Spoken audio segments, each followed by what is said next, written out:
According to Skanda Puran, if you go to the Kedarnath in the Himalayas, if you go there 7 times, and if you go to the Kashi Kedarnath just once, it is both supposed to be equal. Such is the massive significance. In fact, if we talk about the Puranic significance, there's been so much talked about. Just if you come to Kashi, the moment you leave your home in the journey for coming to Kashi, then in between the number of steps that you take, it yields you more punya than an Ashwamedh Yagna performed every single step. Such is the massive significance of just coming to Kashi. Leave apart going to darshans, leave apart performing rituals. Ganga जल हरिद्वार से लाते हैं, काशी से नहीं। ऐसा क्यों? गंगा तो गंगा है। फिर ऐसा क्यों है कि गंगा जल को काशी से नहीं लाया जाता? भगवान शिव द्वारा बसाई गई उनकी सबसे प्रिय नगरी काशी को मोक्ष का द्वार कहा जाता है। ऐसा माना जाता है कि काशी में जीव जंतु और मनुष्य यदि अपने प्राण त्यागते हैं तो उन्हें जन्म मरण के चक्र से मुक्ति मिल जाती है। सभी नदियों में गंगा को सबसे पवित्र और शुद्ध माना जाता है। कहा जाता है कि गंगा नदी में स्नान करने से पाप धुल जाते हैं और आत्मा शुद्ध होती है। गंगा जल का उपयोग घरों में पूजन और शुद्धिकरण के लिए किया जाता है। मंदिरों में देवताओं को अर्पित किया जाता है, लेकिन गंगा जल को काशी से घर नहीं लाया जाता, क्योंकि काशी को मोक्षदायिनी भूमि माना गया है। यहाँ भगवान शिव के अघोर रूप की पूजा होती है, जिससे बनारस अन्य तीर्थों से अलग हो जाता है। मृतकों की राख गंगा में प्रवाहित की जाती है। यदि संयोग से आप काशी से गंगा जल लाते हैं और उसमें मृतकों की राख के अंश मिल जाते हैं तो मृत्यु और पुनर्जन्म का चक्र बाधित हो सकता है, जिससे आत्मा को पूर्ण मोक्ष नहीं मिल पाता। इसी कारण गंगा जल हमेशा हरिद्वार से ही लाया जाता है। कमेंट में हर हर महादेव जरूर लिखें और ऐसी ही जानकारी के लिए पेज को फॉलो करें।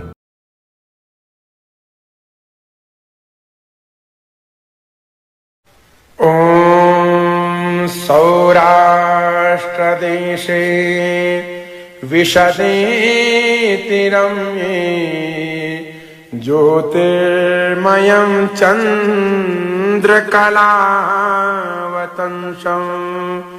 भक्ति प्रदानाय कृपावतीर्णं तं सोमनाथं शरणं प्रपद्ये। तं सोमनाथं शरणं प्रपद्ये। श्रीशैलशृङ्गे विबुधातिसङ्गे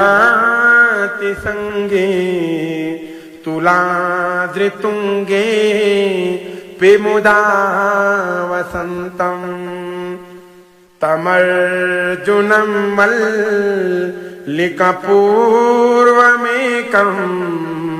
नमामि संसारसमुद्रसेतुं।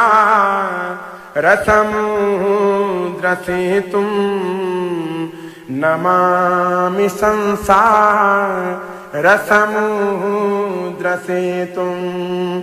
अवन्तिकायां विहितावतारं मुक्तिप्रदानाय यचसा जनानाम् अकालमृत्यो परिरक्षणार्थं वन्दे महाकालमहासुरेशं।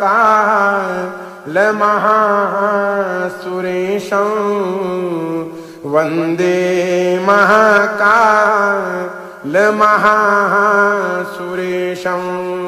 कावेरिकानर्मदयो पवित्रे समागमे जनतारणाय सदैव मान्धा त्रिपुरे वसन्तम् ओंकारमीशं शिवमेकमीडे। ओंकारमीशं शिवमेकमीडे। पूर्वोत्तरे प्रज्वलिकाभिधाने सदा वसन्तं गिरिजासमेतं सद्भक्तिमुक्ति प्रदमीशमेकम्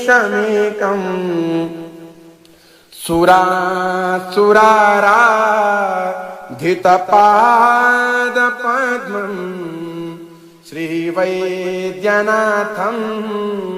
तमहं नमामि श्रीवैद्यनाथम् तमहं नमामि यामे सदङ्गे नगरे तिरम्ये विभूषिताङ्गं विविधेश्च भोगे सद्भक्तिमुक्ति प्रदमीशमेकम् श्रीनागनाथं शरणं प्रपद्ये श्रीनागनाथं शरणं प्रपद्ये महाद्रिपार्श्वे च तटे रमन्तं सम्पूज्यमानं सततं मुनीन्द्रे सुरासुरेर्य क्षमहोरगादि केदारमीशं शिवमेकमीडे केदारमीशं शिवमेकमीडे सह्याद्रिशीर्षे विमले वसन्तं गोदावरीनी रपवित्रदेशे यद्दर्शनात् पातकमाशुनाशं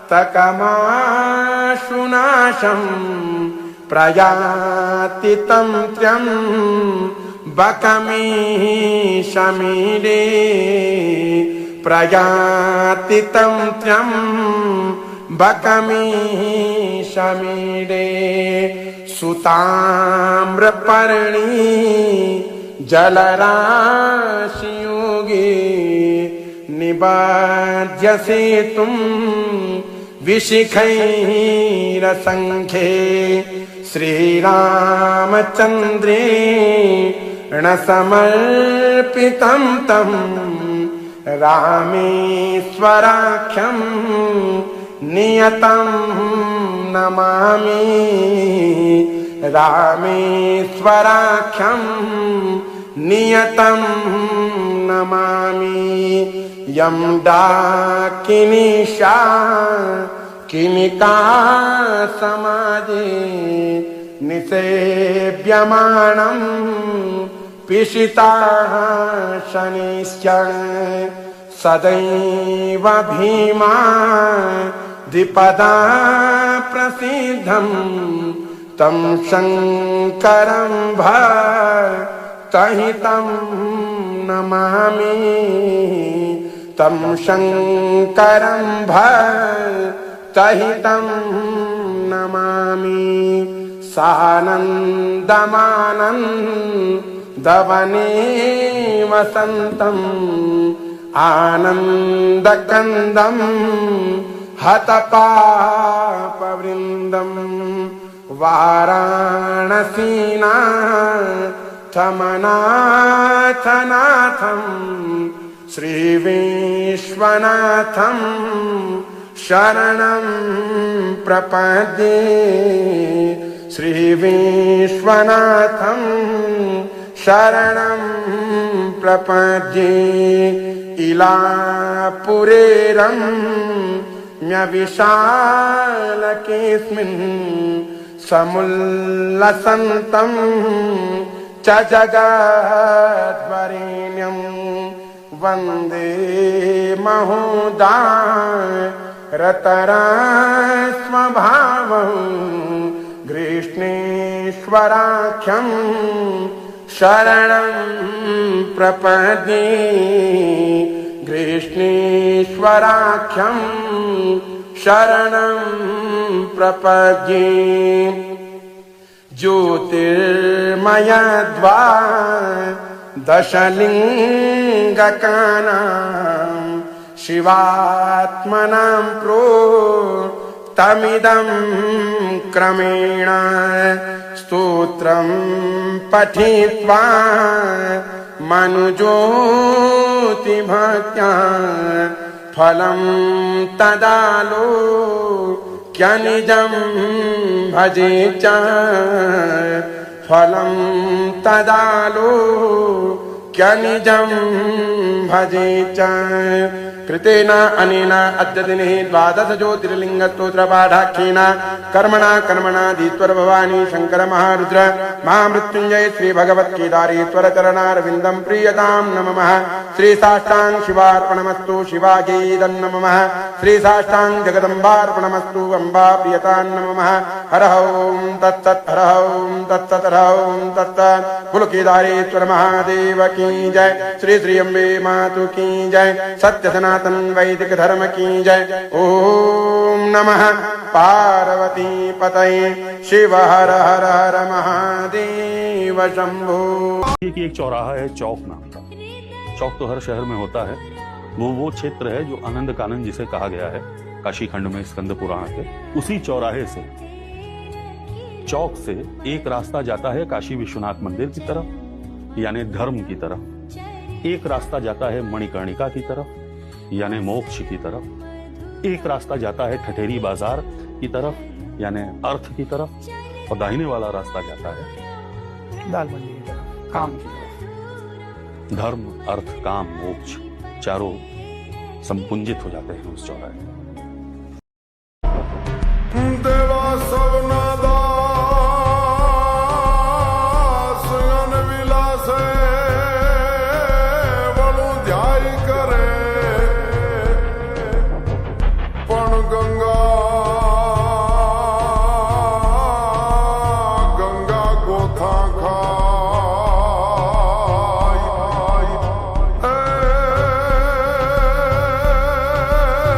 वो कोक जो जटाधर कागड़ा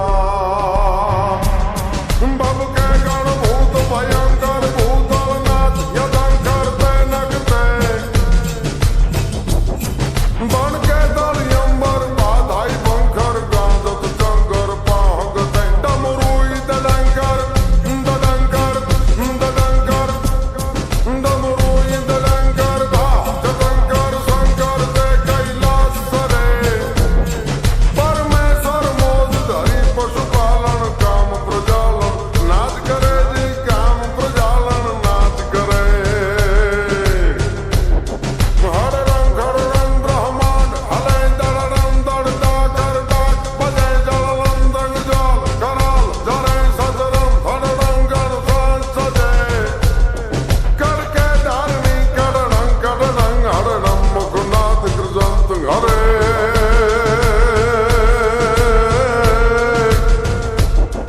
परमेश्वर मोद धरी पशुपालन काम प्रजालन नाच करे जी काम प्रजालन नाच करे जी काम प्रजालन नाच करे हद ताल मृदंग हूँ कट हा कट धा कट धी कट नाद धरेंद्र हद्रा दिदी कट री कट दो कट फट फरंगट फेर फरे दधड़े नग दोम ददा कट धी कट हद ताल मृदंग